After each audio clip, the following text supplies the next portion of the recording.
बहुत बहुत स्वागत है सभी का हमारे यूट्यूब चैनल स्टूडेंट मीडिया में। मैं हुराज और आप देख रहे हैं student media YouTube channel. Bihar BEd admission 2024 एक और मेरिट लिस्ट निकलने वाली है। 4 मेरिट लिस्ट आई, 5वां आने वाला है। हालांकि मिथिला यूनिवर्सिटी दरभंगा जो कि एडमिशन के लिए मेरिट लिस्ट निकाल रही है, एंट्रेंस भी वही करवाई है।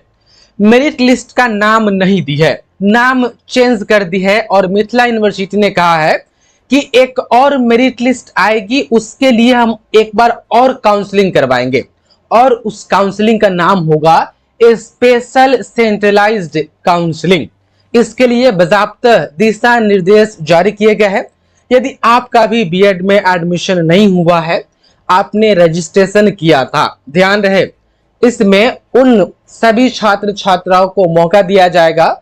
2 चीजें बहुत जरूरी है इसमें शामिल होने के लिए। एक तो जब बीएड का जब रिजल्ट आ गया था उसके बाद से रजिस्ट्रेशन हुआ था, 750 रुपया का आपने किया होगा।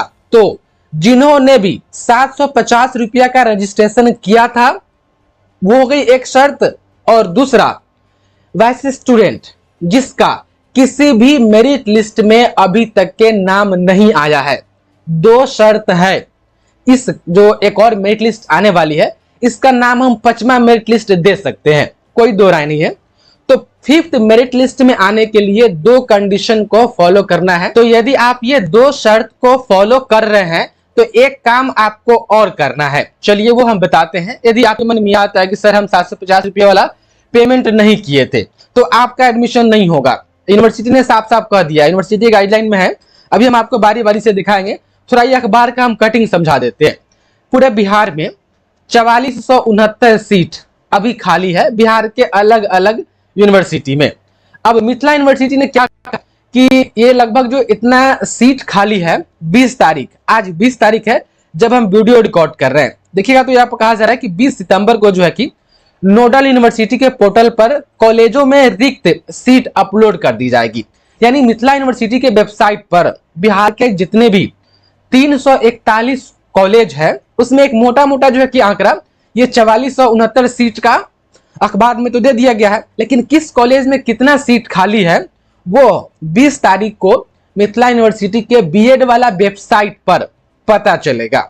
जब यह पता चल जाएगा कि किस कॉलेज में कितना सीट खाली है, तब वैसे अभ्यर्थी जो वो 2 कंडीशन को फॉलो कर रहे हैं उनको क्या करना है, देख पा रहे हैं 23 व 22 सितंबर को, देखिए उल्टा लिखे हुआ है अखबार, 22 व 23 सितंबर यहां पर लिखना चाहिए। तो आपको 2 दिन का समय दिया जाएगा कि 22 और 23 सितंबर को फिर से वेबसाइट पर जा करके और आपको फिर से कॉलेज सिलेक्ट करना है।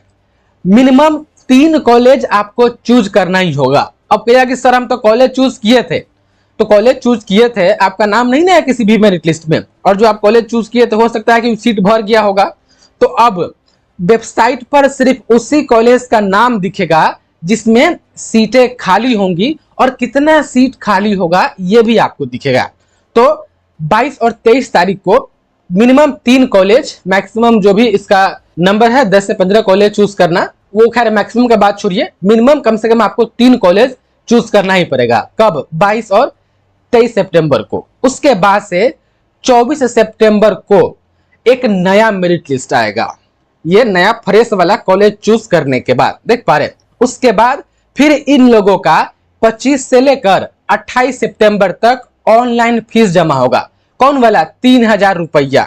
और 25 से 28 के बीच में ही आपको जो है कि जो कॉलेज अलॉट होगा वहां पर जाकर के आप एडमिशन ले लीजिएगा। देखिए जो 3000 रुपया पेमेंट होता है ना, ये 3000 रुपया जो आपका बीएड का कोर्स फी है मैम स्टूडेंट, उसमें माइनस हो जाता है बाद में, फर्स्ट ईयर या सेकेंड ईयर में ये 3000 माइनस हो जाता है यदि आप उसी कॉलेज में एडमिशन लेते हैं जो आपको आवंटित होता है।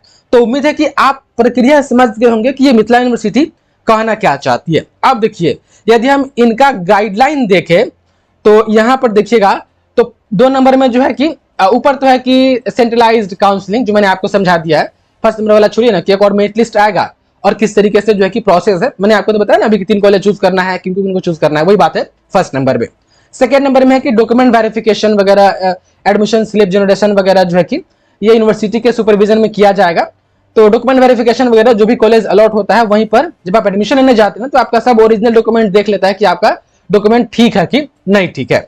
आपके लिए जो सबसे इंपॉर्टेंट है इतना गाइडलाइंस में देखिएगा, तो सबसे पहले देखिए 7 number, those candidates who were allotted college or department in earlier rounds of counseling are not eligible to participate in this round of counseling। यहां पर कहा जा रहा है कि किसी भी मेरिट लिस्ट में फर्स्ट में हो या सेकेंड में हो या थर्ड में हो या फोर्थ में हो, यदि आपका नाम आया था, कोई भी आपको कॉलेज अलॉट किया गया था, आप एडमिशन नहीं लिए, तो इस वाले में आप भाग नहीं ले सकते। साफ साफ इन्होंने कह दिया है तमाम स्टूडेंट कि आपको मौका नहीं दिया जाएगा। और एक और देख लीजिए 4 नंबर में है कि candidate must have qualified for the CET BEd 2024 and have registered for counselling, कि एक तो आपने एंट्रेंस एग्जाम में बैठा हो, एंट्रेंस एग्जाम क्वालिफाई कर लिया हो, और जब रजिस्ट्रेशन चल रहा था जो 750 रुपये वाला पेमेंट किया गया था वो आपने फुलफिल की हो। तो 2 मस्ट देख पा रहे कंडीशंस है, एक ये वाला और एक ये वाला। यदि आप इस दोनों को फुलफिल कर रहे हैं तो आप इस वाले एडमिशन में आप कॉलेज चेंज कीजिए, आपका फिर से नया लिस्ट आएगा और इस बार कॉलेज चूज करने के लिए सिर्फ वेबसाइट पर उसी कॉलेज का नाम आएगा जिसमें सीटों की संख्या जो है कि वह है, खाली है या कितनी है, वो आप जब कॉलेज चूज करेंगे उस वक्त आपको पता चलेगा। बहुत बहुत धन्यवाद आपका इस वीडियो को देखने के लिए।